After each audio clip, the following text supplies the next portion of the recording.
Zonal अस्पताल धर्मशाला में orthopaedic और नेत्र विभाग में जल्द आधुनिक मशीनें स्थापित की जाएंगी। इसमें ऑर्थोपेडिक सर्जरी के लिए नई सी आर्म मशीन और नेत्र विभाग के लिए नई ए स्कैन मशीन स्थापित की जाएगी। अस्पताल में जल्द ही लगभग 15 लाख की अनुमानित लागत पर एक आधुनिक सी आर्म मशीन उपलब्ध होगी। इस मशीन के लगने से ऑर्थोपेडिक विभाग में सर्जरी की सेवा में काफी सुधार होगा। अस्पताल में 2 ऑर्थो सर्जन तैनात हैं और व्यापक जनहित में आधुनिक सी आर्म मशीन की मांग थी।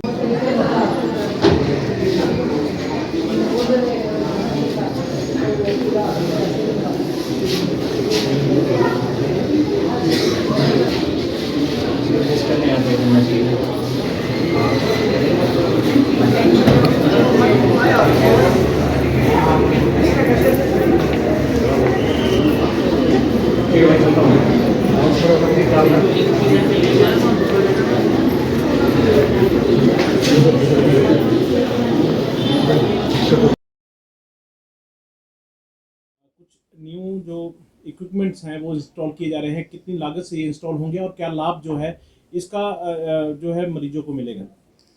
देखिए, जैसा आप सभी जानते हैं कि गत कुछ समय से हम लगातार अस्पताल प्रशासन ये प्रयास कर रहा है कि लोगों को बेहतर सुविधाएं क्षेत्रीय चिकित्सालय धर्मशाला में उपलब्ध हो पाएँ। इस दृष्टिगत ये भी बहुत ज़रूरी हो जाता है कि जो लेटेस्ट इक्विपमेंट हैं, जो मशीनें हैं, वो हमारे पास बेहतर स्तर की लेटेस्ट मशीनें हों, ताकि बेहतर किस्म की सुविधाएं लोगों को मिल सकें। हमारे पास इस समय पर 2 अस्थि रोग विशेषज्ञ चिकित्सक तैनात हैं और 2 ही आँखों के विशेषज्ञ हैं। जब से ये लोग आए हैं, पहले काफ़ी समय तक यहाँ पर अस्थि रोग विशेषज्ञ नहीं था। इनसे आने के बाद हमें लगातार इनसे रिक्वेस्ट आ रही थी कि एक सी आर्म करके मशीन है, जो एक मोबाइल इमेजिंग टेक्निक है, जिससे किसी भी सर्जिकल या ऑर्थोपेडिक सर्जरी में ऑपरेशन के दौरान जो एक्सरे बेस्ड इमेजेस हैं वो बेहतर किस्म की प्राप्त होती हैं और कोई भी सर्जरी, चाहे वो ऑर्थोपेडिक या कई बार जनरल सर्जरी में भी उस मशीन का बहुत फ़ायदा होता है। तो इन विभागों, अस्थि रोग विभाग की तरफ से लगातार ये उनका डिमांड थी कि यदि ये मशीन हमें मिल जाए तो बेहतर यहाँ पर लोगों को जो ऑर्थोपेडिक सर्जरी से रिलेटेड सुविधाएं हैं वो प्राप्त की जा सकती हैं। इसी तरीके से आई डिपार्टमेंट में भी एक ए स्कैन मशीन की रिक्वायरमेंट थी।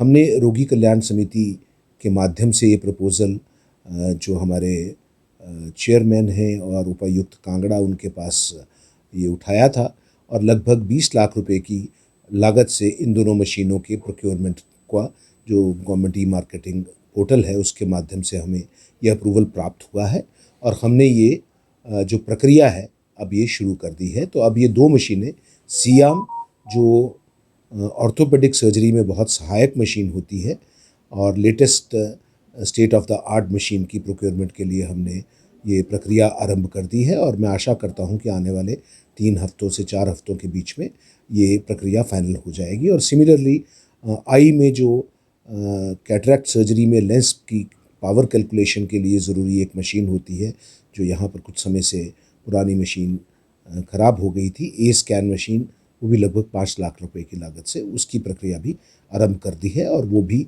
मुझे लगता है कि आने वाले 2-3 हफ्तों में हमारे पास पहुँच जाएगी। हाँ, ये ज़रूर है कि अब आने वाले समय में कुछ मेडिकल कॉलेजेस में सीनियर रेजिडेंट्स की पोस्ट निकली हैं, तो हमारे कुछ लोग वहाँ के लिए एलिजिबल हैं। तो हो सकता है कि कुछ लोग उस दौरान वहाँ जाएं, मगर सरकार द्वारा हमेशा ये सुनिश्चित किया जाता है कि जब कुछ लोग यहाँ से जाते हैं तो नए चिकित्सकों को यहाँ लगाया जा सकता है। आज की तिथि में सभी विभागों में सभी चिकित्सक उपलब्ध हैं। ओपीडी जो है उसकी क्या स्थिति सर, बढ़ी है या कम हुई है? देखिए, जो इन दिनों में सामान्यतः ओपीडी होती है, एक जनरली थोड़ा सा अस्पताल में ओपीडी की संख्या में वृद्धि हुई है। गत वर्षों में इन महीनों में 700-800, 600-700, 800 के करीब ओपीडी होती थी, जो आजकल इस साल 1000 के करीब एवरेज रह रही है। तो थोड़ी बढ़ोतरी है, मगर कोई असामान्य वृद्धि ऐसी कोई दर्ज नहीं की गई।